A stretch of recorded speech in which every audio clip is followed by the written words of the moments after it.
The best samurai anime series and movies. Here are some of the best samurai-themed anime out there, each with a slightly different approach to the material.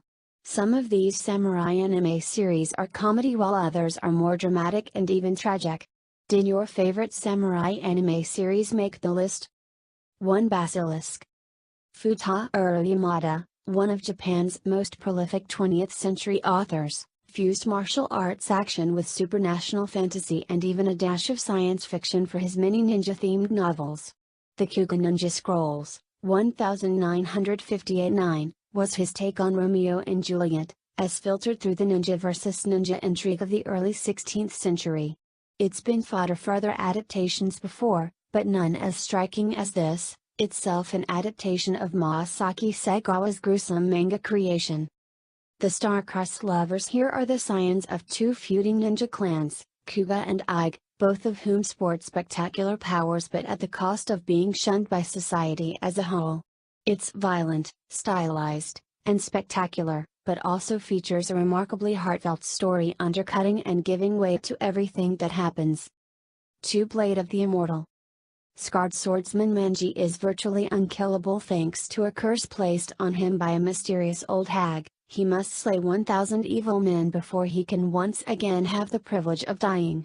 Just because he can't be killed doesn't mean he can be hurt, which makes this particular brand of immortality a mixed bag. When he's enlisted by the Wayfisherin to help her seek revenge on her father's murderer, at first he's indifferent, but then he learns his opponent might be just the battle he's been looking for his whole life. Hiroaki Samura's original comic is regarded as being one of the best in print in any language or genre, which makes it a tough act to follow. The show makes a valiant attempt to preserve both Samura's trademark art styles and does capture some of the original's mordant black humor, but it's best if not compared too closely to the original and just enjoyed on its own as a darkly stylish samurai-themed revenge story. 3. Kadenagatari. In the abstract, this is your standard quest story. A mismatched pair of adventurers go on a search for 12 swords of legend. In the details, most everything about Kadenagatari is unusual. Neither of the two heroes wields a weapon. For one, her weapon is her mind, for the other, it's his body. And the swords they find more often than not aren't swords as we've come to know them. Most everything about Kadenagatari is experimental, but in a good way. The experiment almost unilaterally pays off.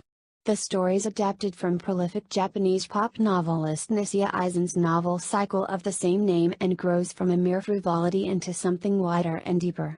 Also, instead of the stylized gritty realism that's usually used for visually depicting these sorts of stories, see Blade of the Immortal for more on that score. The whole thing's been visualized in a pop art style reminiscent of Western graphics designers Seymour Quest or Milton Glaser. The designs are all actually patterned directly after the illustrations in the original novel, courtesy of illustrator Take. If you're looking for something genuinely offbeat, begin here. 4. Ninja Scroll. Before anime had its own section in Suncoast and its own channels on cable, Ninja Scroll, like Akira before it, was widely bandied around between sci-fi, horror, fantasy and adult animation fans, acquiring a quasi-underground word-of-mouth reputation that it did its darndest to live up to.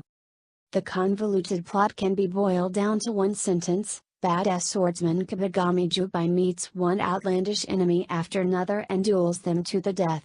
Most everything else is just an excuse to hustle the audience along from one action scene to the next, or to show one variety of stylized, outlandish violence after another. The top-notch animation was directed by longtime anime legend Yoshiaki Kawajiri, also of the Animatrix compilation. A short TV series, with only a tenuous connection to the movie, mainly the title and the personality of the main character, was also produced, although it is out of print. 5. Otogi Sachi.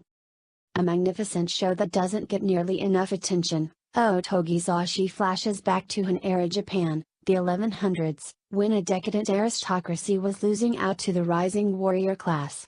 There, a young princess disguises herself as her dying brother, an accomplished swordsman, and sets out to collect 5 supernatural artifacts that will bring harmony to a land convulsed by unrest.